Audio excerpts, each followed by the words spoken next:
बिहार को राजनीति का मुख्य सेंटर माना जाता है। अभी हाल ही में 3 मार्च को राजद की तरफ से जन विश्वास महारैली का आयोजन किया गया था और उस भाषण में लालू जी ने अपने अंदाज में मोदी जी से बोला था कि तुम बहुत ही ज़्यादा परिवारवाद पे सवाल करता है, कहाँ है तुम्हारा परिवार, और साथ ही साथ उन्होंने बोला था कि तुम हिंदू भी नहीं है। उसके बाद से एक ट्रेंड छिड़ गया ट्विटर पर, बहुत ज़्यादा मोदी का परिवार जाकर ट्रेंड होने लगा है। इसी मुद्दों पे बात करेंगे, हमारे साथ अभिमन्यु है। कैसे देखते हैं अब मोदी जी ने लालू जी को जवाब दे दिया, पूरा 1,40,40,00,000 जो देश की जनता उनका परिवार है। लालू जी ने पूछा था उनसे। देखिए, अगर ऐसे बात करेंगे तो भारतवर्ष से अपने अपने एक परिवार है। बिहार है, बिहार अपने अपने परिवार है। आप किसी गांव में चले जाइए, किसी टोले मोहल्ले में चले जाइए, उस मोहल्ला के लोग सारे लोग परिवार है, का परिवार है। ये कहना केवल मोदी का परिवार है, ये तो नहीं समझ सकते हैं। अगर प्रधानमंत्री अगर ये बात कह रहे हैं तो एक तर्क हम देते हैं आपको। क्या बताइए मुझे, स्मृति ईरानी क्या उनके घर के बच्चे हैं, उनकी माता जी के बेटा लिए हैं, बताइए मुझे। रविशंकर प्रसाद क्या उनके अपने लेंगे निकल रहे हैं खाली है, बताइए मुझे। अगर जब ये सारे आइएगा तो आइए घर, फिर जंक्शन के पास आइएगा तो परिवार का मतलब अपने घर का, या फिर जीपीओ को नंबर के पास वहाँ जाते हैं, है ना मौसा, ये सब परिवार होते हैं। तो रविशंकर प्रसाद का मौसा लगते हैं और क्या है ये तमाम सवाल लोगों के जहन में घूम रहे आज के डेट में। जब ये परिवार की बात करते हैं, जब ओवरऑल जब आप बात करेंगे पूरे देश भर में, तो पूरे भारतवर्ष से अपने अपने परिवार। जहाँ तक बात है लालू जी का प्रश्न है और प्रधानमंत्री जी का प्रश्न है, बिल्कुल लालू जी ने जो प्रश्न आए हैं, मुझे लगता है कि एक तौर पर अगर देखें तो ये सवाल गलत हो सकता है, लालू जी ने जो बातें कही है। लेकिन दूसरी तरफ प्रधानमंत्री जो कटाक्ष करे कि ये बात कितना हद तक सही होगा, ये बात है ना। जहाँ लालू प्रसाद यादव अपने गांधी मैदान की रैली में कहा था, रोजगार की बात कही थी, नौकरी की बात कही थी, इस पे चर्चा क्यों नहीं हुई, इस पे डिबेट क्यों नहीं है? आज की डिबेट किस पे कराई जा रही है बताइए मुझे। आज के डिबेट करवाई जा रही है कि लालू जी ने कह दिया कि इसको परिवार ही नहीं है।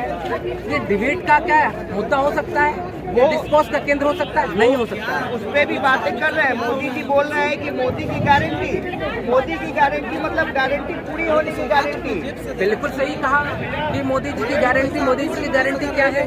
जब उन्होंने 2014 का लोकसभा का चुनाव में जब आए थे लड़ने के लिए चुनाव, तो उन्होंने क्या कहा? उन्हें पूरे देश भर में घूम कर कहा था कि हम पेट्रोल का कीमत जो है अभी मिल रहा है आपको 70 रुपए लीटर, तो आपको 35 रुपए लीटर देंगे। उन्होंने कहा था कि डीजल का रेट अगर था 60 रुपए लीटर, तो आपको 35 रुपए लीटर डीजल देंगे। तो क्या ऐसे तमाम मूलभूत चीजों पे काम कर रहा है क्या? ये बड़ा सवाल है। जब आपके पास पेट्रोल और डीजल जब महंगा हो जाएगा तो देखिए क्या होता है, देश भर में किस तरह से हाहाकार मचेगा। प्रधानमंत्री ने जो बड़ी बात कही तो 2014 के चुनाव के पहले उन्होंने कहा था जब देश का अगर मुद्रा का रेट अगर बढ़ जाता है तो देश का जो है स्थिति बहुत खराब हो जाता है, दुनिया में इसका नाम बहुत खराब होता है। जब ऐसी तमाम चीजों को उन्होंने कहा था, क्या देश के अंदर देख लीजिए क्या है, प्रति डॉलर कितना पैसा है भारत का। आपका सवाल है कि महंगाई पे क्यों नहीं बात करते, लेकिन उन्होंने सफाई किया है कि ये कोरोना जब से आया है, अगर दूसरे पड़ोसी देश से कंपैरिजन किया जाए तो हमारा और इकोनॉमी बहुत अच्छा हुआ है। मैं मानता हूँ इस बात को लेकर कि पूरे दुनिया में कोरोना जब आया था तो पूरा हाहाकार मचा हुआ था, हम इस बात को मानते हैं। तो पता है भारत का GDP फिर भी बहुत है। आप कहेंगे तो नरेंद्र मोदी जी का करना में बिल्कुल नहीं। इस देश से किसानों का सबसे बड़ा योगदान था।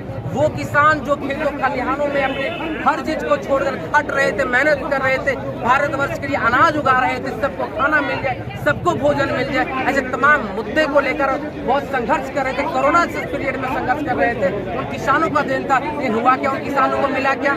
2021 से पूरे देश भर का किसान दिल्ली की ओर कूच कर रहे थे और वहाँ पर उन किसानों के ऊपर किस तरीके से लाठी बरसाई गई, वहाँ पे बॉर्डर पे किस तरह से पीटा गया, मारा गया, घसीटा गया। जो क्या नाम है, केंद्रीय गृह राज्य मंत्री दिया गया था, बेटे ने किस तरह से हमारे किसानों को रौंदा गया।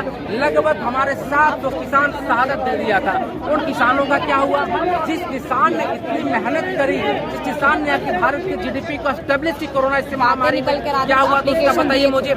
ऐसे तमाम सवाल इस देश के अंदर लोगों के मन में है। आप कहेंगे कि महामारी इस पीरियड में आई? नहीं, हर पीरियड में महामारी आती रही है। पोलियो बताइए, क्या भारत में पोलियो नहीं आया था? और जब पोलियो जब आया था इस देश के अंदर तो बताइए किस तरीके से मैनेज किया गया होगा उस वक्त, ये प्रश्न चिन्ह है।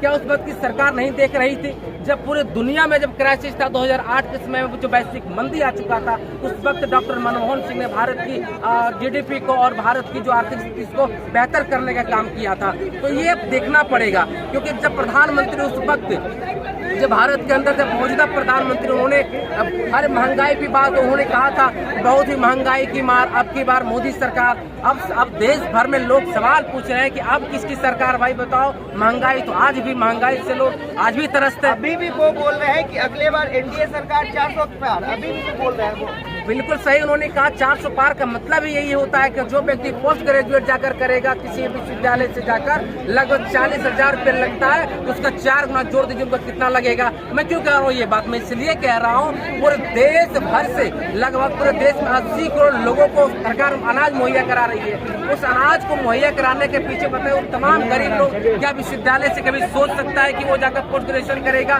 क्या वो सोच सकता है कि वो ग्रेजुएशन करेगा? क्या वो व्यक्ति सोच सकता है कि कहीं भी जाकर अपने पढ़ाई कर सकेंगे? उनको जीएसटी लगाया जा रहा है, कॉपी पे, किताब के, कलम पे, दूध पे, हर जगह जीएसटी लगाया जा रहा है। कभी आपने सोचा है कि खाने पीने वाले सामान पर, स्टडी करने वाले सामान पर जीएसटी लगाई जाती है? कभी नहीं लगाया जाता रहा है। ये